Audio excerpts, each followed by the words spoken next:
di sebuah gang sempit antara deretan ruko tua di Jalan Sultan Alauddin, Makassar. Berdiri sebuah toko mainan yang sejak kecil sudah dikenal oleh anak-anak komplek. Papan nama kayunya sedikit lapuk, huruf-hurufnya pudar karena hujan musim lalu.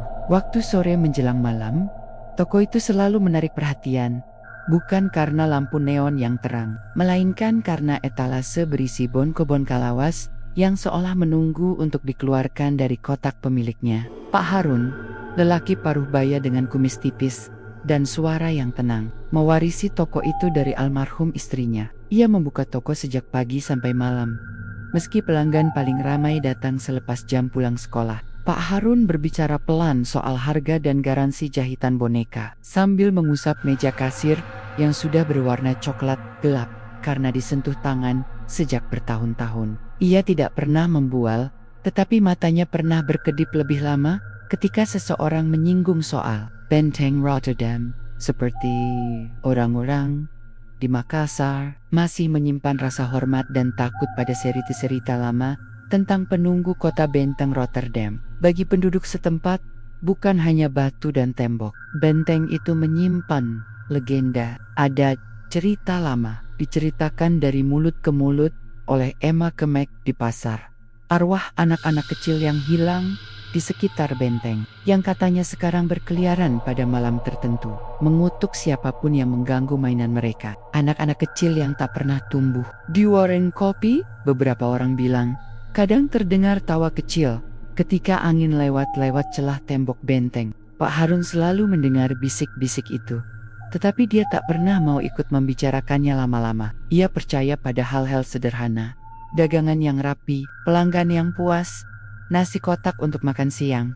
Beberapa minggu sebelum ini dimulai, ada hal aneh yang perlahan merayap ke dalam keseharian toko. Saat listrik padam, yang di kampung itu sering terjadi ketika hujan lebat datang dari arah laut. Boneka-boneka di rak kadang bergerak, hanya sedikit, kepala yang miring, lengan kecil yang bergeser, rambut sintetik yang terurai setengah sentimeter lebih ke samping. Awalnya Pak Harun mengira itu karena getaran atau angin, tetapi gerakannya terlalu teratur untuk disebabkan angin lewat jendela. Etalase kaca tetap tertutup rapat, dan barang-barang lain, seperti mobil-mobil kecil dan permainan papan, tetap diam.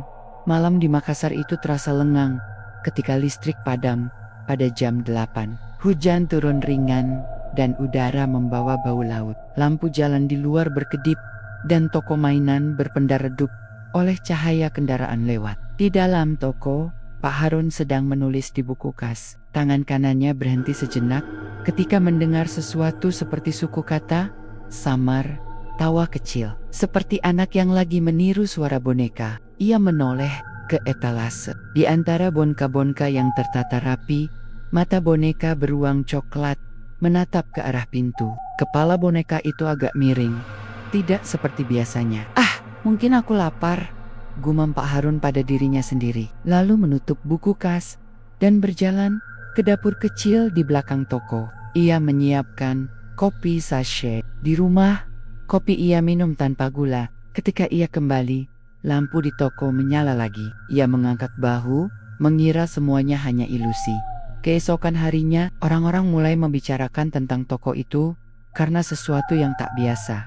Penjualan meningkat drastis. Boneka-boneka yang selama berbulan-bulan teronggok di rak, tiba-tiba laku tanpa promosi. Anak-anak datang dengan orang tua mereka, antre, memilih boneka dengan serius, seperti memilih penjaga kecil untuk rumah mereka. Ada yang membeli 2, bahkan 3 boneka sekaligus. Tidak ada iklan, tidak ada diskon, kata Pak Harun pada tetangganya. Tetapi mereka datang, seperti ada yang mendorong mereka. Kabar cepat menyebar. Di sebuah grup chat tetangga, foto etalase toko yang pagi itu tampak hampir kosong dipenuhi komentar.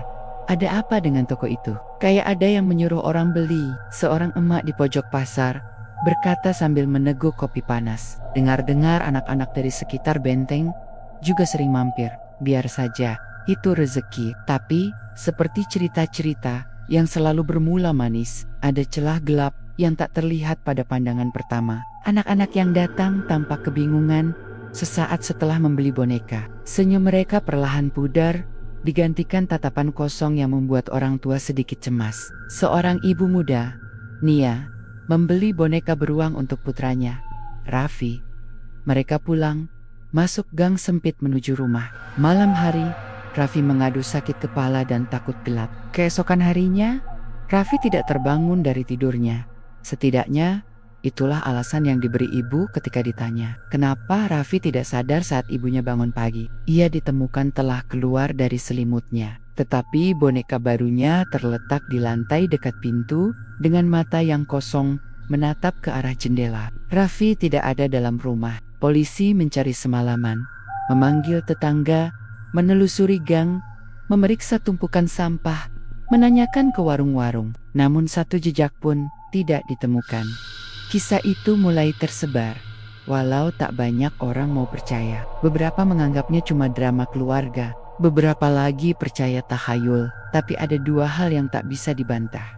Boneka yang dibeli tampak berubah setelah malam pertama, dan anak yang membeli boneka itu menghilang tanpa jejak. Pak Harun mendengar kabar tentang Raffi lewat radio kecil di warung kopi. Ia tidak pernah melihat Raffi untuk waktu lama. Bocah itu hanya mampir sebentar saat membeli boneka, namun ada sesuatu yang mengusik perutnya. Boneka beruang yang ia lihat semalam. Kepala miringnya seperti berbisik, kini selalu berada paling depan di meja kas. Ia memegangnya, meraba jahitannya. Tidak ada yang ganjil pada tali maupun kainnya, tapi seolah-olah ada bau tanah basah samar yang datang dari kancing mata boneka itu. Pak Harun menggeleng, menaruh boneka di lemari besi di belakang, lalu mengunci pintu lebih awal malam itu. Malam itu, ketika hujan turun dan lampu di seluruh gang padam seperti biasa, Pak Harun mendengar ketukan ringan dari loteng. Bukan ketukan barang yang tertiup angin. Ketukan itu ritmis, seperti langkah kecil yang berusaha menapak tangga kayu. Jantungnya berdegup kencang. Ia naik dengan senter di tangan. Cahaya bergoyang di dinding yang penuh poster lama. Di loteng, tumpukan kardus mainan membentuk bayangan-bayangan aneh. Pak Harun menyingkap salah satu kardus kosong. Ia menghela napas lega, menepuk keringat di dahinya, lalu menuruni tangga. Namun ketika ia sampai di bawah, di lantai rumahnya, ia melihat sesuatu yang membuat darahnya mampet. Jejak kecil, seperti telapak kaki anak, muncul di debu yang menempel di rak buku dekat pintu dapur. Jejak itu kecil, sempurna, bulat, dan mengarah menuju pintu belakang yang menghadap ke gang. Seolah-olah kaki kecil itu baru saja melompat turun dari atap. Pak Harun menunduk, memeriksa lebih dekat. Jejak itu tidak ada bagian lumpur yang menempel, tapi ada serpihan tanah merah yang menempel di kuku kecil pada jejaknya. Ia merasa seperti mendengar bisik-bisik tipis di belakangnya. Tidak sebuah kata, tapi suara seperti kertas yang digesek perlahan. Ia menyalakan lampu, memeriksa posisinya sendiri, memeriksa jendela, memeriksa kunci pintu. Semuanya tampak rapat. Ia memikirkan Raffi. Ia memikirkan boneka yang ia kunci. Hatinya mendadak dingin. Tanpa sadar, ia mengangkat satu boneka kecil di rak dekat pintu. Mata boneka itu menatapnya. Terlalu nyata. Pak Harun menutup mata sejenak, dan ketika membuka lagi, boneka itu sudah berada di lantai, menghadap pintu belakang. Pak Harun tidak ingat menaruhnya di sana. Pagi berikutnya, suasana di toko berubah. Beberapa pelanggan kembali seperti biasa, tetapi sebagian lagi mengamati boneka-boneka seperti anak-anak yang menunggu sesuatu. Seorang bocah kecil menepuk bahu boneka kayu besar, tertawa, lalu berlari menjauh. Di sade toko, Nia duduk di kursi plastik, menatap kosong ke arah rak mainan. Ketika ditanya, ia cuma berkata, Raffi selalu bilang dia ingin boneka itu ikut tidur di kamarnya. Aku tidak tahu. Suaranya putus. Orang-orang mulai menghubungkan hal-hal yang sebelumnya tak berhubungan. Benteng Rotterdam, suara tawa di malam hujan, anak-anak yang membeli mainan tertentu, dan listrik yang padam. Seorang tetangga yang sudah tua dan sering memberi ceramah kecil tentang sejarah kota berbisik kepada Pak Harun dulu. Di zaman Belanda, banyak anak hilang karena wabah dan kapal. Ada yang bilang, arwah mereka tidak tenang. Jangan remehkan anak-anak kecil, Harun. Mereka bukan mainan. Pak Harun menatap rak boneka yang kini tampak seperti pasukan kecil menunggu perintah. Ia merasakan beban tanggung jawab seperti tertempel pada pundaknya. Ia sudah mengunci beberapa boneka di lemari besi, namun setiap pagi selalu ada satu boneka yang ditemukan di meja kas atau di depan pintu, seolah-olah menuntut untuk diperhatikan. Ia tidak berani memberitahu semua orang apa yang ia rasakan. Takut dicap gila, takut membuat panik. Namun ketika anak kedua dilaporkan hilang dari rumahnya setelah membeli boneka dari tokonya, desas-desus berubah menjadi ketakutan nyata. Polisi datang, bertanya hal-hal yang membuat perut Pak Harun sesak. Malam itu, listrik padam lagi. Hujan menambah ritme di atap seng. Di lorong kota, lampu-lampu jendela berkedip seperti mata-mata. Pak Harun menatap keluar, melihat bayangan benteng Rotterdam di kejauhan. Siluetnya berdiri tegas terhadap langit yang mendung. Ia teringat cerita lama tentang anak-anak penunggu benteng. Bagaimana mereka suka bermain di malam hari. Bagaimana mereka senang pada mainan. Dan bagaimana mereka marah jika sesuatu diambil dari daerah mereka. Tiba-tiba, dari sudut toko, terdengar suara seperti gesekan kecil. Satu langkah kecil di atas genteng. Lalu satu lagi di sisi etalase luar. Pak Harun berdiri kaku. Lampu darurat di tangannya berkedip dan memantulkan bayangan panjang di rak. Ia menelan ludah, melangkah pelan menuju pintu belakang. Tapi sebelum ia bisa menyentuh gagang, terdengar suara tawa kecil, jelas kali ini, tidak jauh, seperti berada di bawah atap, tepat di atas kepala. Tawa itu tidak polos, ada nada menuntut, seperti anak yang ingin mainan kembali. Pak Harun terkesiap. Dan di saat yang sama, sesuatu lembut menyentuh kakinya. Ia menatap ke lantai. Di sebelah sandal jepitnya ada jejak kecil baru, basah sedikit, seperti baru saja menyentuh lantai. Jejak itu mengarah ke dinding yang menghadap gudang kecil. Dinding itu, yang tadinya polos, kini dipenuhi bekas tapak, bukan bekas kotor biasa. Tetapi jejak-jejak kecil yang naik dan berhenti di setinggi hampir 2 meter. Seolah-olah ada anak-anak kecil yang naik ke atas dinding dan berjalan di sepanjang atap. Jantung Pak Harun seperti berhenti sejenak. Tangan gemetar, ia meraih senter dan menyorot ke arah dinding. Di bawah sinar, titik-titik kotor itu tampak jelas. Jejak kaki kecil menempel pada semen. Acak, namun teratur seperti barisan pasukan kecil yang menginvasi rumah. Napasnya membeku ketika ia mengikuti jejak itu dengan mata. Jejak itu mendaki ke rak paling atas, lalu berhenti tepat di bawah plafon. Ada sesuatu yang menempel pada bata di atas serpihan kain kecil. Rambut sintetik yang mirip dengan rambut boneka dan sebuah pita merah kecil yang tampak basah. Sambil berdiri di sana menatap dinding, Pak Harun mendengar lagi tawa kecil yang kini lebih dekat. Tetapi bukan dari luar, melainkan dari ruang loteng, dari atap. Seketika, gorden etalase berkedip oleh hembusan angin. Di etalase, sebuah boneka kecil berwarna putih yang selama ini berada terkunci di almari, kini terlihat duduk di tepi kaca, menatap keluar. Meski tadi malam, ia yakin menaruhnya di lemari besi.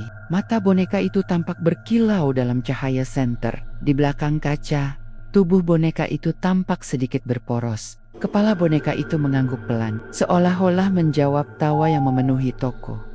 Pak Harun menutup mulut, tidak ingin suara paniknya terangkat. Ia membungkuk, mengambil boneka itu melalui pintu kecil di etalase, pintu yang seharusnya terkunci. Kancing matanya terasa dingin ketika ia memegangnya. Ada sesuatu yang terukir halus di belakang kepala boneka, seperti goresan kecil yang membentuk huruf-huruf tak jelas. Ia menggosoknya dengan jari, dan seketika di luar, di atas atap, terdengar langkah-langkah kecil berlarian, berputar, seperti permainan. Jejak-jejak baru muncul di dinding, seperti tinta yang menyebar. Harun tahu satu hal dengan pasti.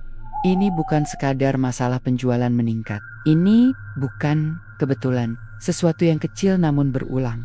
Sesuatu yang merenggut anak dan menuntut mainan, sedang menempel pada tokonya. Ia teringat pada kata tetangga tua, jangan remehkan anak-anak yang bukan dari dunia ini. Keringat dingin mengalir di belakang lehernya. Pak Harun menempatkan boneka itu di meja. Dan untuk pertama kalinya sejak ia mewarisi toko, ia merasakan ketakutan yang bukan karena kehilangan uang, atau persaingan pasar, melainkan karena sesuatu yang hidup di balik tirai tipis kota ini. Sesuatu yang mengaitkan boneka-boneka dengan suara tawa yang tak pernah dewasa. Di luar, jauh di ujung jalan, lampu benteng Rotterdam berkedip. Dari sana, angin malam membawa bisikan-bisikan lama. Kembalikan, kembalikan. Atau itu hanya imajinasinya? Pak Harun menunduk ke buku kas, menuliskan angka-angka seperti biasa, namun tangannya menulis dengan huruf bergetar. Ia menutup buku, menyalakan kunci utama, dan menatap etalase lama itu sekali lagi. Sebelum ia mengunci pintu untuk malam itu, ia melihat sesuatu yang membuat napasnya tercerabut. Di atas meja kas, di dekat tempat koin receh biasa ditaruh, ada jejak kecil sekali lagi. Satu jejak telapak anak, menghadap ke arah pintu keluar. Di sampingnya, ada seutas pita merah yang sama dengan pita yang menempel di dinding. Tanpa sadar, ia mengangkat pita itu. Di pita itu tertulis sesuatu dengan tinta kecil. Sebuah huruf tunggal, seperti tanda atau nama yang membuat bulu kuduknya merinding. Sebuah huruf yang tampak seperti simbol anak-anak bermain. Seperti suatu tanda yang entah bagaimana ia kenal, tapi tak pernah ingin kenal. Di luar, hujan semakin deras. Lampu padam sekali lagi.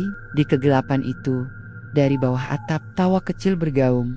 Kali ini lebih lama, lalu menghilang seperti percakapan yang tak diselesaikan. Pak Harun menyandarkan punggung pada pintu, menutup mata, dan berbisik pada dirinya sendiri. Apa yang kau bawa ke dunia ini, Harun? Namun, jawabannya hanyalah bisu. Dan di antara bisu itu, jejak kecil di meja kas perlahan sedikit demi sedikit seolah menunggu untuk bergerak lagi.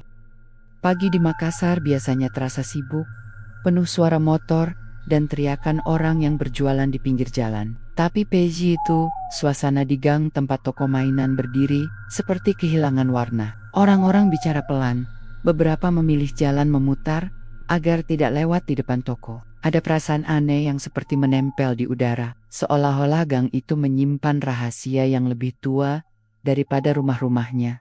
Pak Harun membuka pintu toko dengan langkah berat. Malam sebelumnya, suara tawa anak kecil masih terbayang jelas, seperti gema yang tidak mau pergi. Begitu pintunya terbuka, lonceng tua yang tergantung di atasnya berdenting. Tapi dentingnya tidak seperti biasa. Bunyinya terlalu pelan, seperti ditepuk tangan kecil dari dalam. Bukan goyangan pintu.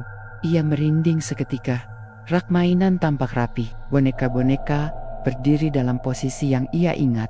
Ia susun. Namun ada satu hal yang membuatnya berhenti menelan. Boneka beruang coklat yang ia kunci dalam lemari besi malam sebelumnya, yang kemudian muncul lagi di meja kas sekarang. Berdiri tepat di tengah lorong toko, seolah seseorang menaruhnya di situ sebelum toko dibuka.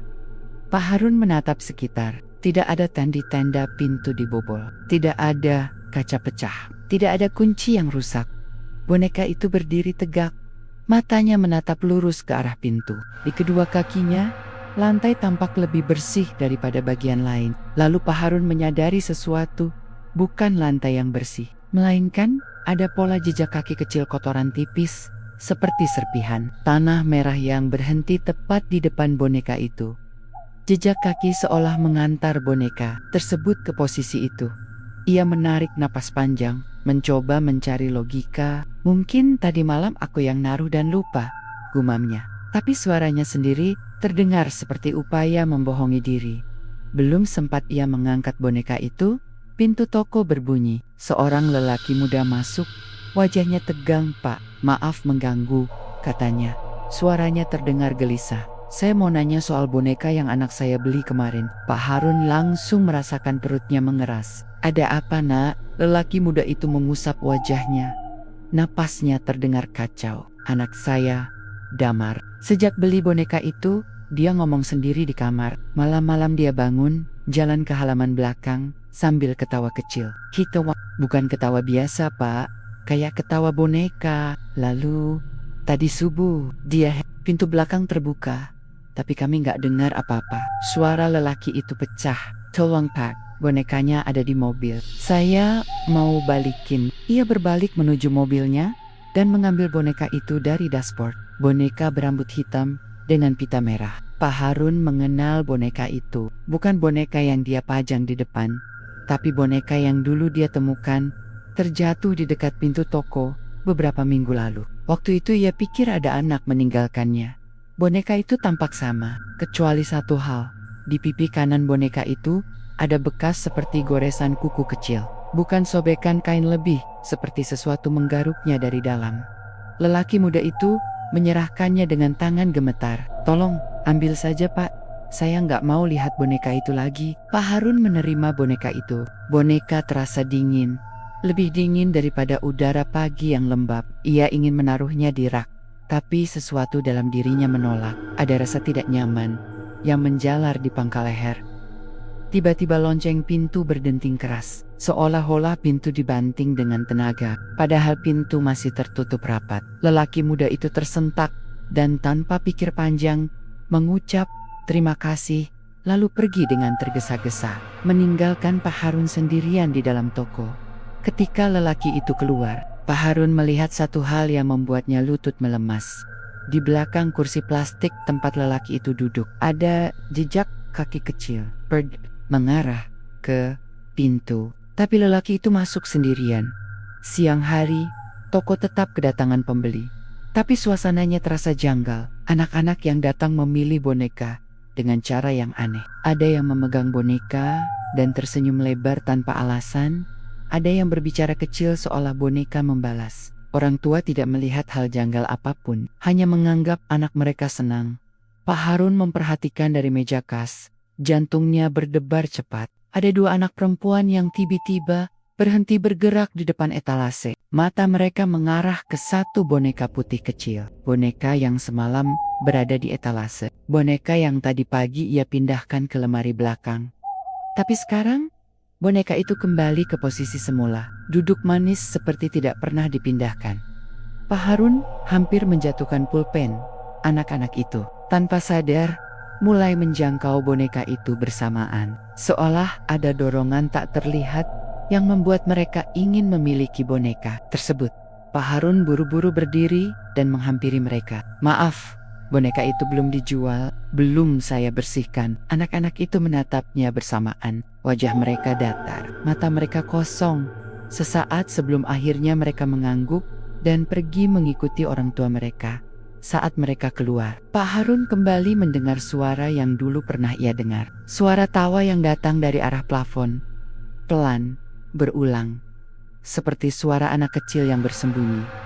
Ia mengangkat bahu, menatap langit-langit toko. "Apa yang kau mau?" Tentu tidak ada jawaban. Yang ada hanya suara boneka musik di rak yang tiba-tiba berbunyi sendiri. Nada ceria anak kecil yang mengalun lambat, seolah dimainkan oleh tangan yang kecil sekali. Pak Harun menutup telinga. Menjelang sore, ia memutuskan menutup toko lebih cepat. Rasa takut mulai menggerogoti logikanya. Ia menarik kursi ke dekat pintu, duduk lama sambil menatap boneka-boneka yang kini tampak seperti makhluk hidup yang sedang tidur. "Sudah cukup," katanya ke diri sendiri. "Besok aku jual semuanya. Toko ini tutup." Tapi malam selalu punya ide sendiri. Ketika ia pulang menuju rumah yang tidak jauh dari toko, ia merasa sedang diikuti. Suasananya berbeda dari biasanya. Jalan gang yang biasanya ramai, kini hanya diterangi 1-2 lampu kuning pucat. Ia mendengar langkah kecil cek, cek, cek di belakangnya. Teratur, seperti langkah kaki telanjang yang tidak ingin ketahuan. Ia menoleh cepat. Tidak ada siapapun. Ia mempercepat langkah. Suara langkah kecil itu ikut mempercepat.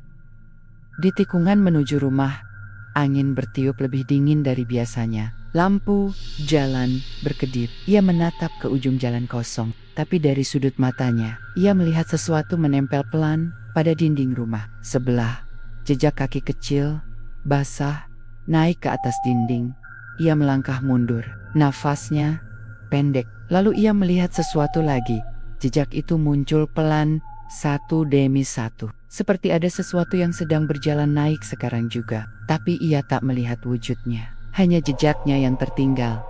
Pak Harun hampir berlari masuk rumah. Begitu pintu ditutup, ia bersandar, memegangi dadanya yang berdetak kencang. Ia mencoba menenangkan diri. Mungkin aku capek, mungkin ini cuma pikiran. Namun, ketika ia menyalakan lampu ruang depan, ia melihat sesuatu yang membuat seluruh tubuhnya membeku. Di lantai ruang tamunya, tepat di depan televisi yang sudah lama dibiarkan mati, ada boneka beruang coklat yang tadi pagi berada di toko. Boneka yang ia letakkan kembali di rak, boneka yang ia pastikan tidak terbawa pulang. Boneka itu duduk menghadap sofa, kancing matanya berkilau memantulkan cahaya lampu di sampingnya.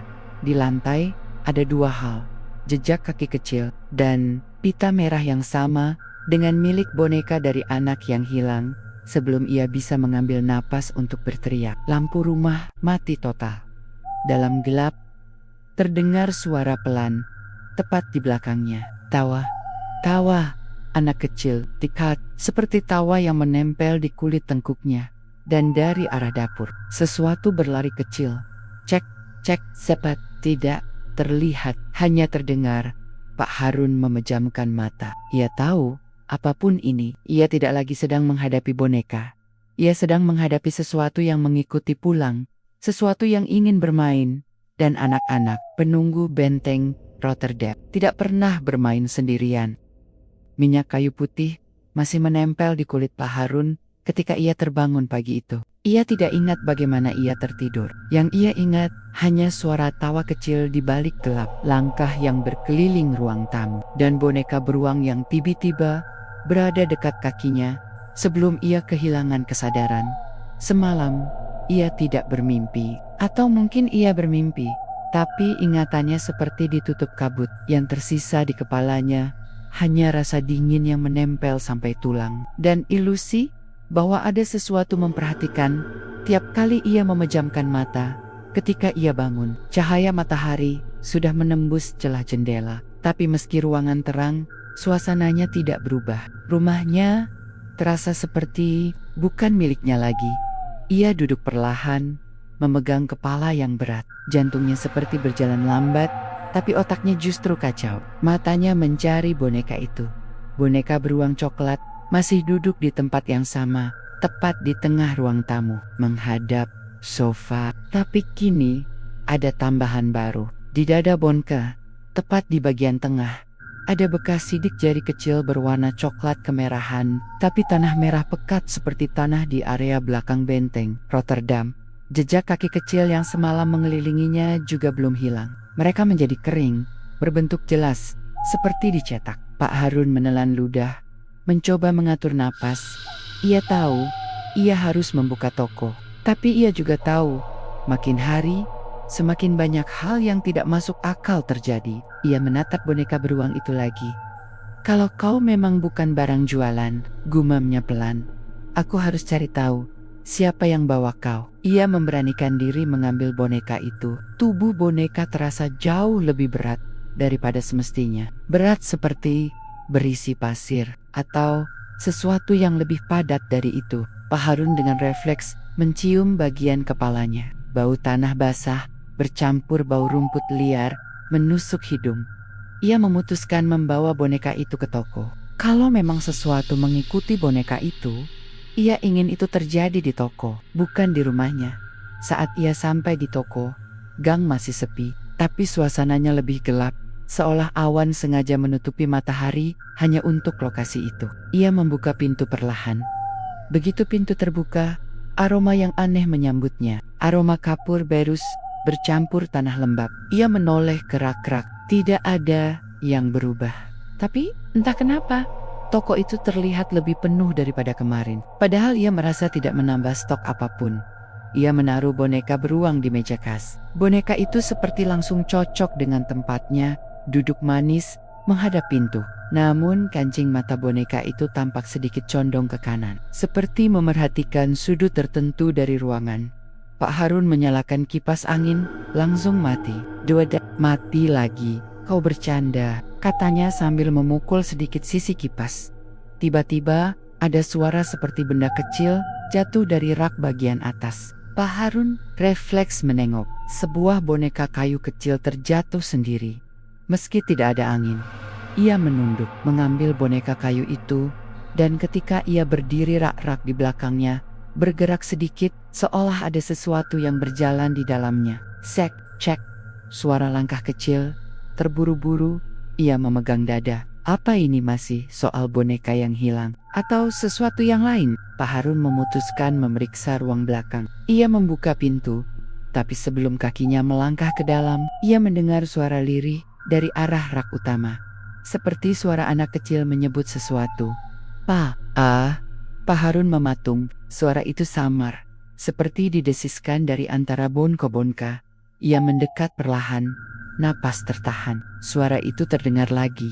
Pa, ka, ma, in, main. Anak itu minta main, Pac-Man. Suara itu semakin jelas, lembut, seperti dari tenggorokan anak umur 3 atau 4 tahun. Ia mendekatkan telinga ke barisan boneka yang tersusun rapi. Namun tak ada yang bergerak. Tiba-tiba, lampu toko berkedip sekali, 2 kali, 3 kali dan saat lampu kembali stabil, ada perubahan besar. Beberapa boneka yang sebelumnya menghadap depan, kini menghadap ke kiri. Seolah mereka berbalik untuk melihat sesuatu, dan jejak kaki kecil muncul perlahan di lantai. Bukan jejak lama, jejak baru, muncul dari rak yang paling dekat dengan pintu belakang. Jejak itu berjalan pelan menuju lorong tengah. Pak Harun memundurkan diri, wajah pucat. Jejak itu berhenti di dekat meja kas, tepat di depan boneka beruang yang ia bawa dari rumah. Boneka beruang itu, yang semula duduk biasa, kini menghadap Pak Harun secara langsung. Mata boneka itu seperti menatap tepat ke jantungnya. Tawa kecil terdengar, bukan dari boneka, bukan dari plafon, dan bukan dari luar toko. Tawa itu berasal dari bawah meja kas. Pak Harun menahan napas, ia merunduk sedikit. Ada sesuatu di bawah meja, tidak terlihat, tapi ia bisa melihat kain rok kecil berwarna putih yang sepertinya milik anak kecil. Kain itu bergoyang, seperti sedang merangkak. Siapa di bawah situ? Suara Pak Harun pecah. Tidak ada jawaban, hanya tawa kecil lagi. Lalu sesuatu menarik boneka beruang itu, pelan hingga jatuh ke lantai. Boneka itu berguling 2 kali dan berhenti tepat di kaki Pak Harun. Ia melompat mundur. Tiba-tiba pintu toko berderi terbuka dan seorang perempuan masuk dengan wajah panik. Nafasnya berat, rambutnya acak-acakan. Pak Harun, anak saya hilang. Pak Harun langsung merasa tubuhnya seolah dicolok listrik. Perempuan itu menangis, memegangi dadanya. Dia terakhir pegang boneka dari sini. Tolong bantu saya. Pak Harun hampir tak bisa bicara. Ibu, siapa nama anak ibu? Perempuan itu gemetar, pipi basah oleh air mata. Namanya Lani, umur 4 tahun. Dia bilang, ada teman baru yang ajak dia main semalam. Dia senyum terus. Tapi pagi ini pintu belakang kebuka, dan dia hilang, Pak. Pak Harun menutup wajah. Suara ibu itu menghantamnya seperti badai. Ketiga anak yang hilang. Semuanya membeli boneka dari sini. Perempuan itu melihat boneka beruang di lantai. Itu boneka milik anak pertama. Pak Harun mengangguk pelan. Perempuan itu mundur, ketakutan. Pak, apa yang Bapak jual? Apa yang sebenarnya terjadi? Pak Harun ingin menjawab, tapi ia tidak tahu apa yang harus ia katakan. Tiba-tiba lampu toko padam total. Suara napas anak kecil terdengar dari banyak arah. Ibu itu menjerit, Pak Harun, APA. Di tengah gelap, puluhan titik kecil tiba-tiba menyala. Bukan lampu, bukan cahaya dari luar. Itu mata boneka. Semua boneka di rak membuka mata mereka berkilau samar dan dalam waktu bersamaan. Suara langkah kecil berlarian di dalam toko dari berbagai arah. Sek, sek, sek. Seperti seekor binatang kecil yang bingung mencari jalan keluar. Lalu ada suara lain, suara dinding digaruk dari dalam. Cekrek, cekrek, cekrek. Ibu itu memeluk tubuhnya, menangis. Tolong. APA. Suara tawa berubah. Tidak lagi seperti satu anak, tapi seperti banyak anak. Tumpang tindih, dekat, sangat dekat. Hari itu, Pak Harun akhirnya tahu satu hal yang tak bisa ia tolak lagi. Yang hilang dari keluarga para orang tua, bukan sekadar anak. Yang hilang dari benteng Rotterdam, bukan sekadar suara tawa. Dan yang memenuhi tokonya sekarang, bukan sekadar boneka yang terkutuk. Mereka bukan datang untuk menakut-nakuti, mereka datang untuk bermain, dan mereka belum menemukan semua teman mereka.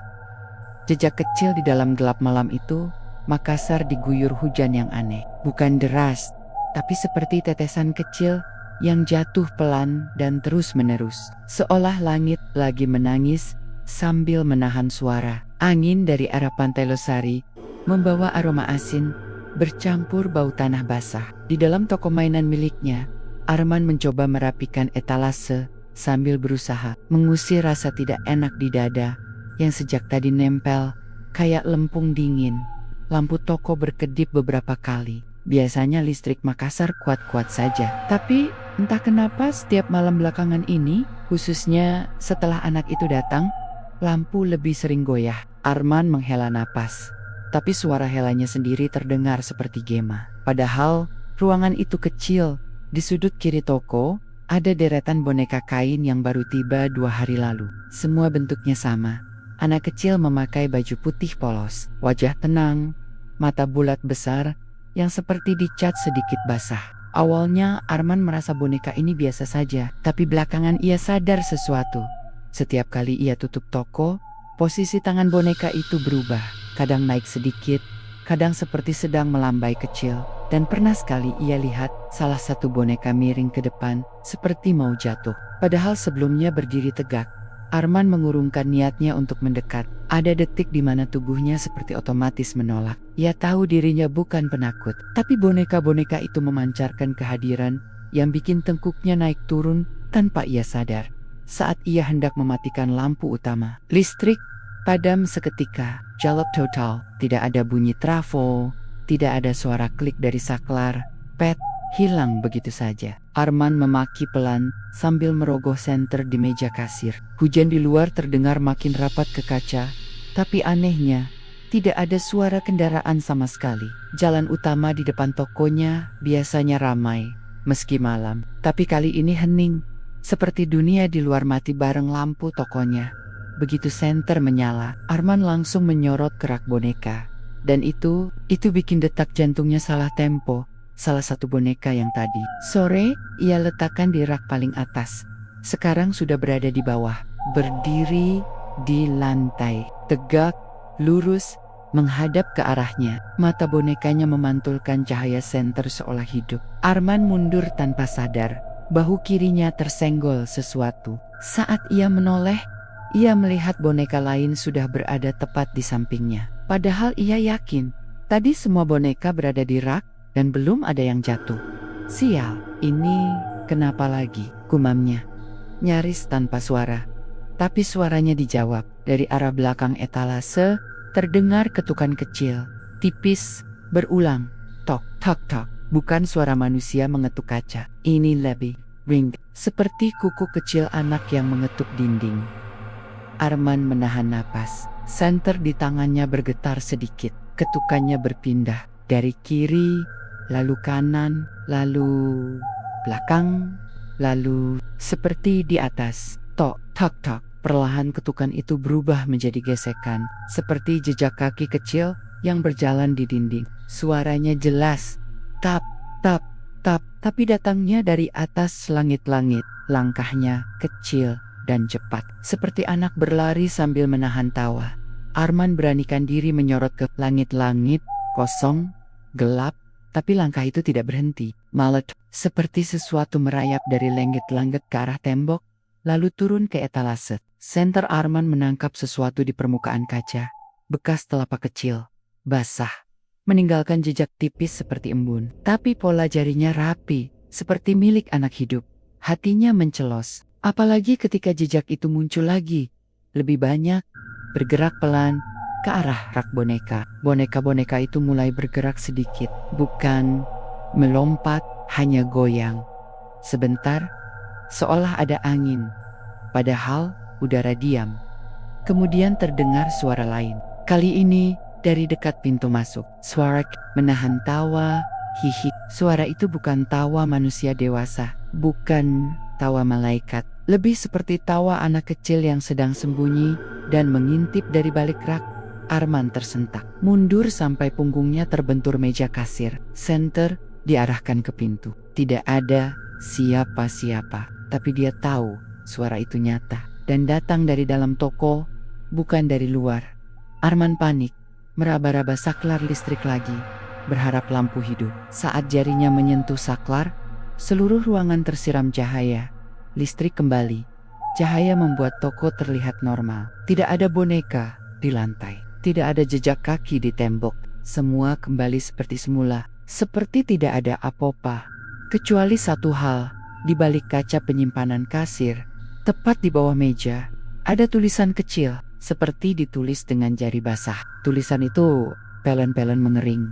Tapi pesannya jelas, main denganku. Arman terpaku. Jari-jari kakinya dingin, bulu kuduknya naik serentak. Ia tahu satu hal. Ini bukan cuma kejadian aneh. Ini adalah undangan. Dan entah disengaja atau tidak, undangan itu ditulis oleh sesuatu yang tidak hidup, namun juga tidak mati. Anak yang mengetuk dari dalam pagi. Setelah kejadian itu, Arman datang ke toko dengan mata merah. Semalam, ia sama sekali tidak tidur. Setiap kali memejamkan mata, ia merasa ada sesuatu yang berdiri di belakang pintu kamarnya. Mengetuk pelan. 3 ketukan, jeda, lalu 3 ketukan lagi. Seperti code, seperti panggilan. Tapi di luar pintu, tak ada siapa-siapa. Saat tiba di toko, ia langsung membuka gembok dengan tangan gemetar. Ia yakin 50% kejadian semalam hanyalah halusinasi akibat kurang tidur. Tapi 50% sisanya yang lebih membuat perutnya mual. Bilang kalau semua itu nyata. Begitu pintu kaca dibuka, aroma aneh langsung menyembul. Bukan bau boneka, bukan bau debu, bau yang agak manis, lembab, dan seperti bekas ruangan yang pernah dipakai banyak anak, main lalu tidak dibersihkan. Arman mengibaskan tangan di depan hidung, mencoba meyakinkan diri kalau itu cuma bau lembab ruangan tertutup. Ia menyalakan lampu. Toko terlihat normal, tapi ada sesuatu yang tak tepat. Ia menatap lantai. Ada satu garis tipis, seperti bekas geseran kecil yang baru. Garisnya menuju ke rak boneka putih itu. Arman menelan ludah dan berjalan perlahan ke rak tersebut. Boneka-bonekanya rapi, tapi ada satu yang bukan dari rak itu. Boneka yang kemarin malam berpindah tempat. Boneka dengan mata paling besar. Sekarang posisinya berubah. Tangan kirinya sedikit terangkat, mengarah ke kaca etalase depan toko. Arman mendekat. Ia mengulurkan tangan untuk menurunkan tangan boneka itu. Tapi sebelum menyentuhnya, sesuatu mengetuk kaca etalase. Tok tok tok. Arman mematung. Ketukannya datang dari luar. Dengan jantung berdegup cepat, ia menoleh ke pintu dan kaca etalase besar yang menghadap jalan raya. Kosong. Jalanan pagi itu malah lebih sepi dari biasanya. Tidak ada anak sekolah berlari-lari, tidak ada warung tenda ramai, tidak ada pedagang mainan lewat. Makassar pagi itu seperti baru bangun dengan kepala berat. Ketukannya terdengar lagi. Tok tok tok. Dan kali ini Arman sadar, suaranya bukan dari luar. Ketukannya pelan, terlalu pelan, terlalu dekat. Seolah berasal dari dalam kakak, dari sisi yang tidak seharusnya bisa disentuh siapapun.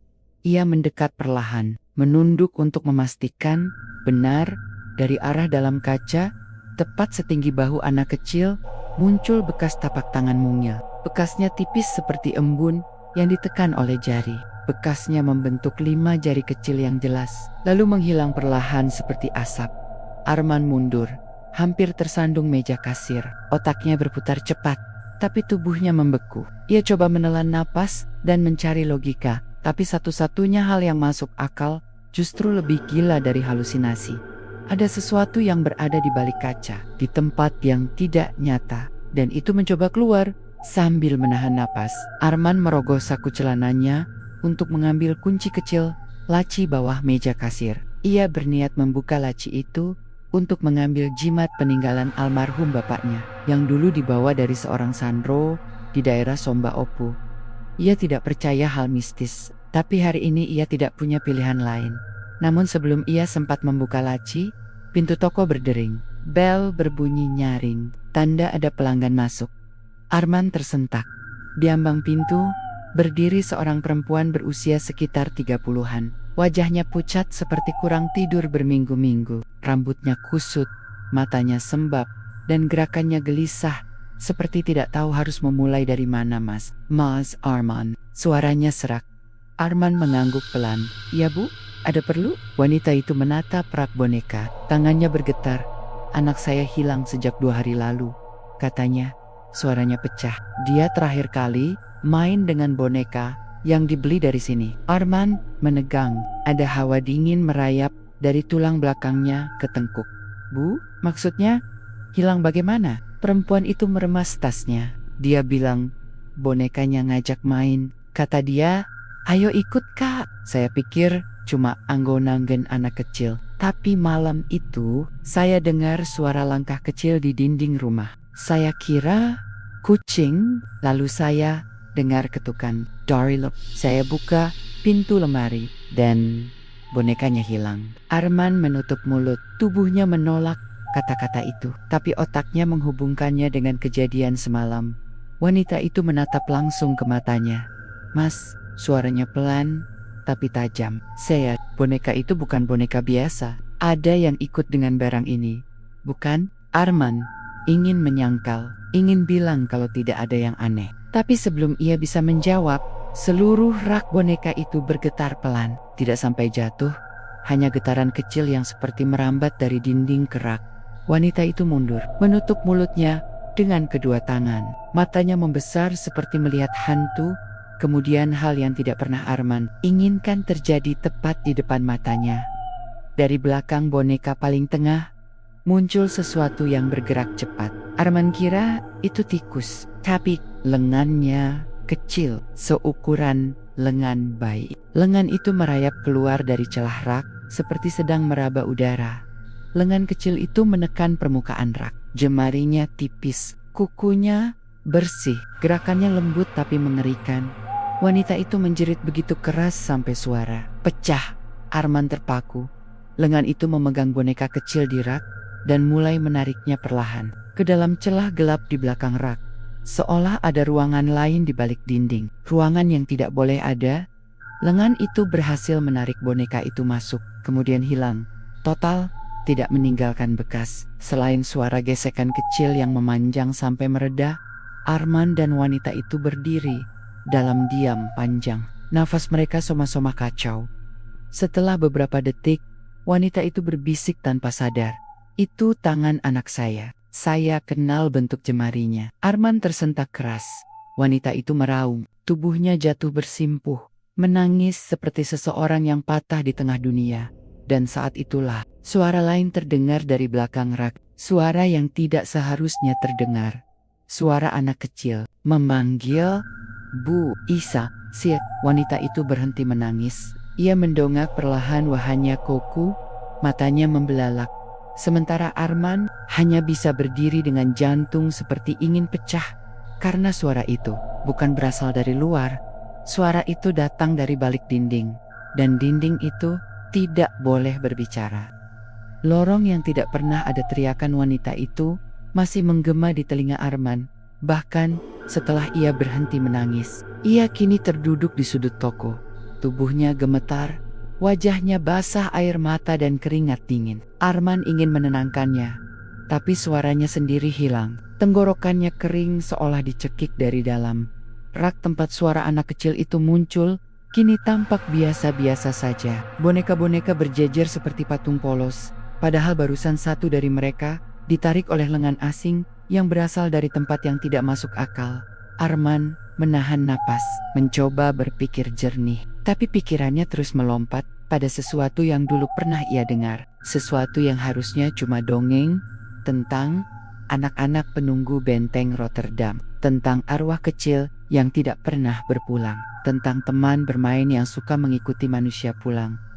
Semua itu dulu ia dengar dari ayahnya, cerita yang dianggap bumbu tidur waktu kecil. Tapi hari ini, ceritanya terasa seperti kenyataan yang baru saja mengetuk kaca tokonya dari sisi yang tidak wajar. Arman akhirnya bicara, suaranya parau. "Bu, saya harus lihat belakang rak itu." Wanita itu menoleh pelan. "Mas, jangan masuk ke sana. Tolong jangan, itu bukan tempat kita." "Justru itu," balas Arman pelan. Kalau anak-anak hilang ke situ, saya harus tahu ada apa. Ia berjalan mendekati rak, langkahnya berat seolah lantai menariknya ke bawah. Setiap satu langkah, boneka-boneka seperti memutar posisi tubuhnya sedikit, selalu menghadap ke arah Arman. Atau mungkin memang ia yang paranoid, tapi tatapan kosong boneka itu membuat setiap helaan napas terasa salah tempat.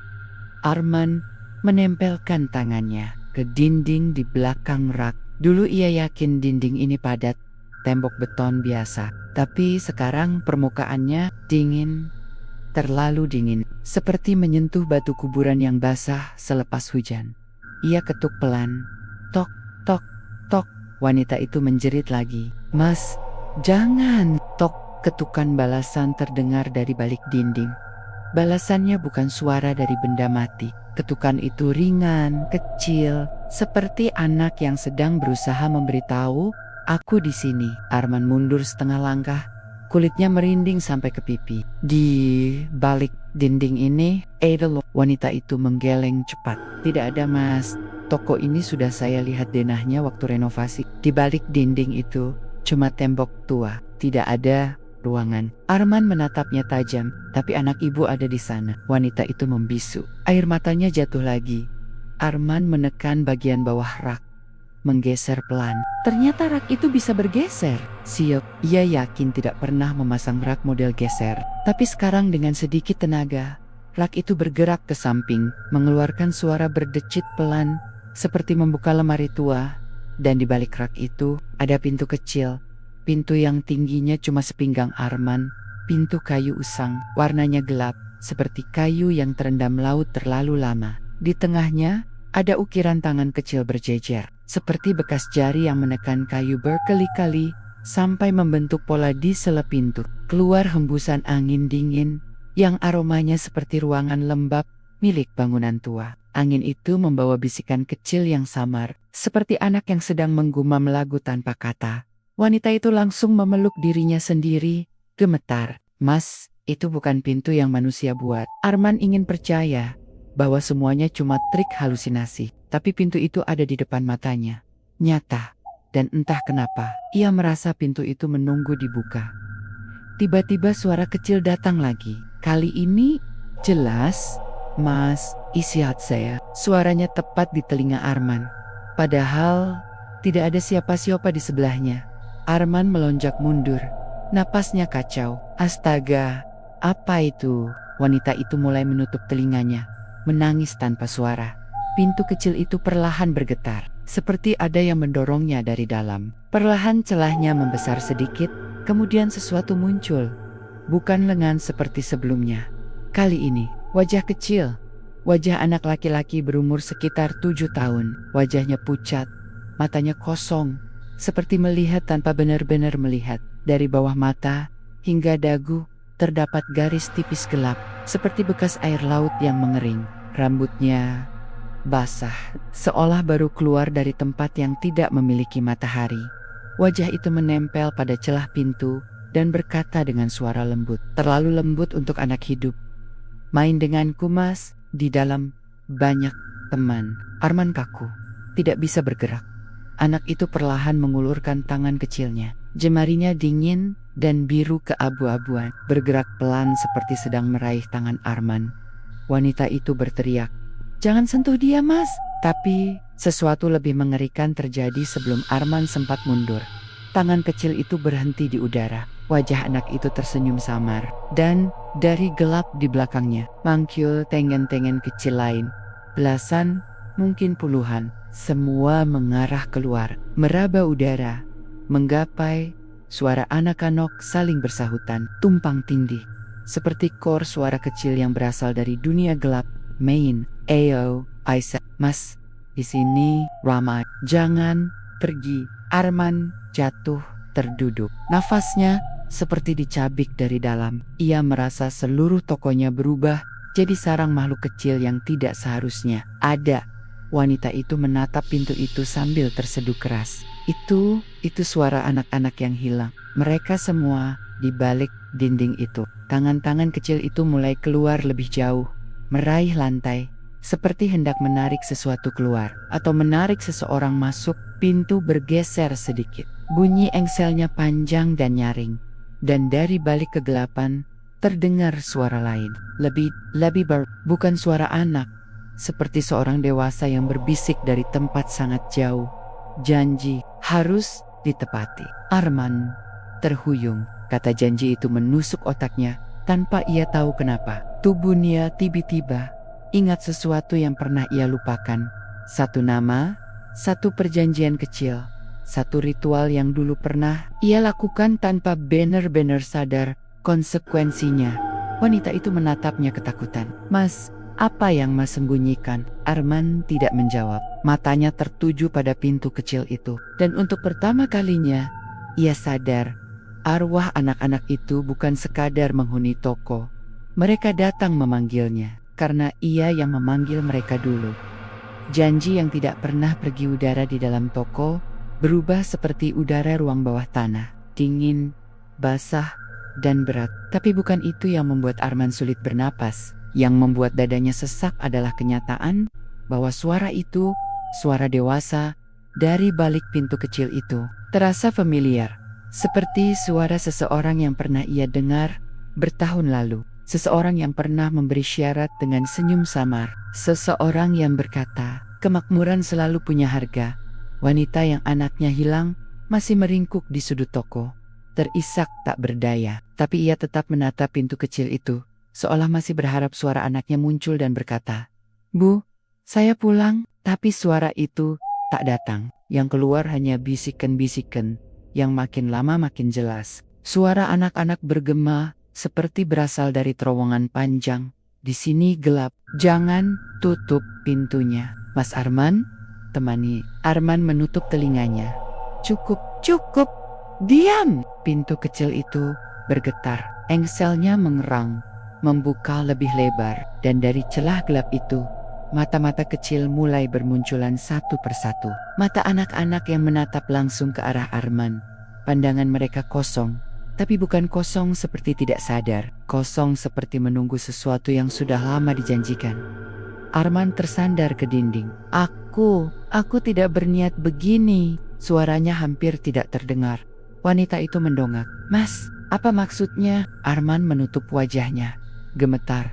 Saya pernah ke benteng Rotterdam waktu remaja. Waktu itu saya bangkrut. Toko mainan saya hampir gulung tikar. Saya cari bantuan APA sampai akhirnya saya ketemu lelaki tua yang bilang ada cara cepat. Saya pikir dia hanya penipu. Ia menelan ludah. Suaranya patah-patah. Tapi dia ajak saya ke ruang bawah tanah benteng. Di sana, dia suruh saya meletakkan mainan anak di lantai. Lalu dia bilang, biarkan mereka datang. Mereka suka teman baru. Saya kira itu ritual konyol. Perut Arman mual hanya dengan mengingatnya. Tapi setelah itu, toko saya mulai ramai. Pembeli bertambah tanpa alasan. Saya anggap itu kebetulan. Saya tidak pernah percaya kalau yang datang bukan manusia. Wanita itu menutup mulutnya. Ngeri. Arman melanjutkan pelan. Suara tercekat, tapi ada yang saya abaikan. Lelaki itu bilang, kalau mereka membantu, pastikan kamu tidak menutup pintu bagi mereka. Biarkan mereka bermain sesekali. Kelak, mereka akan membuka pintu sendiri. Pintu kecil itu bergetar hebat, seolah mendengar cerita itu, seolah menagih hutang yang sudah bertahun tidak dibayar. Dari balik pintu, muncul satu wajah lagi. Kali ini, wajah perempuan kecil berusia mungkin 5 tahun. Rambutnya basah sampai menetes. Matanya hitam pekat, tanpa pantulan cahaya. Ia tersenyum kecil, senyum yang tidak menyinggung manusia manapun. Mas, sudah lama nunggu. Arman terisak, tersungkur. Aku tidak tahu kalian. Aku tidak tahu akan begini. Suara dewasa yang tadi terdengar samar kini muncul lagi. Lebih jelas, lebih dekat. Janji, tidak perlu diketahui untuk tetap mengikat. Wanita itu menggigil sampai tubuhnya memukul-mukul lantai. Tutup pintunya. Tutup! Jangan biarkan mereka keluar. Tapi pintu kecil itu justru terbuka sedikit lagi. Tangan-tangan kecil itu kini keluar, menyentuh lantai toko. Jejak kaki kecil yang basah muncul serentak di sekitar pintu. menyebar pelan ke arah Arman, seperti dikelilingi, seperti dikepung oleh kerumunan anak yang tidak sabar bermain. Arman mundur sambil menggabazinggaibaskan tangannya. Jangan dekat. Anak laki-laki pertama yang muncul dari celah pintu menatapnya. Mata pucatnya menajam. Main, tenggangku. Mas, pernah janji. Ucapan itu membuat kepala Arman seperti ditampar kenyataan yang ia hindari selama bertahun-tahun. Ia tidak bisa kabur lagi, tidak bisa menganggap semuanya kebetulan lagi. Pesugihan ini bukan tentang kekayaan, bukan tentang keberuntungan. Ini tentang memberi ruang bermain bagi arwah yang terjebak selamanya dalam usia mereka. Ia telah melanggar syarat, dan mereka datang untuk menagih. Ketika tanggen-tanggen kecil itu mulai mendekat ke kakinya, Arman berdiri tersengal. Hentikan, biarkan perempuan ini pergi. Anak kalian bukan miliknya. Anehnya, tangan-tangan itu berhenti. Sianak. Lalu, satu suara kecil berbisik. Dia bawa bonekaku. Wanita itu tersentak keras. Ia merogoh tasnya dengan panik dan mengeluarkan boneka yang pernah dibeli anaknya. Boneka itu tampak seperti boneka biasa, tapi di lehernya ada bekas sidik jari kecil seperti terus digenggam. Anak laki-laki yang pertama keluar dari celah pintu berhenti menatap Arman, lalu menatap boneka itu dan tersenyum lebar. Senyum itu bukan senang, senyum itu seperti seseorang yang menemukan barang miliknya yang hilang. Wanita itu memeluk boneka itu kuat. Tidak, ini punya anak saya. Tangan-tangan kecil itu bergerak bersamaan, menjangkau wanita itu, mengelilingi kakinya, menarik ujung bajunya. Arman berteriak, "Lepaskan dia!" Tapi suara dewasa dari balik pintu kembali muncul. Janji satu, bayar satu, dan seolah itu perintah, tangan-tangan itu menarik wanita itu ke arah pintu kecil. Wanita itu menjerit, berusaha melepaskan diri, tapi tangan-tangan itu terlalu banyak, terlalu kuat. Boneka di tangannya jatuh ke lantai, terguling pelan seperti tidak punya bobot sama sekali. Arman mencoba menarik wanita itu, tapi begitu ia menyentuh salah satu tangan kecil itu, tubuhnya seperti dialiri arus dingin. Ia terpental mundur, dadanya sesak seperti dicekik.